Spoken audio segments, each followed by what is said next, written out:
ურთიერთობის დროს მამაკაცების მხრიდან გესაუბრო. ხო. რა არის საჭირო რომ ბედნიერად ივზნო თავი? დეტალები.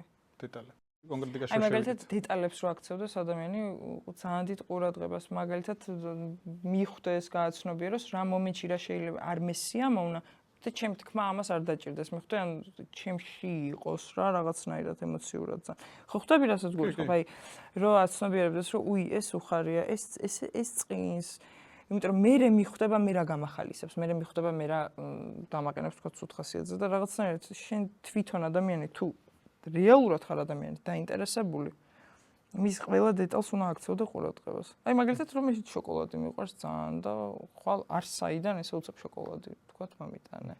მეც იგივე რა, ოღონდ პატარ-პატარა დეტალები არის, იცით ერთმანეთს აი პატარ-პატარა ბედნიერობებს უწყობს და მე რაღაცა დიდი იგვრება ამით.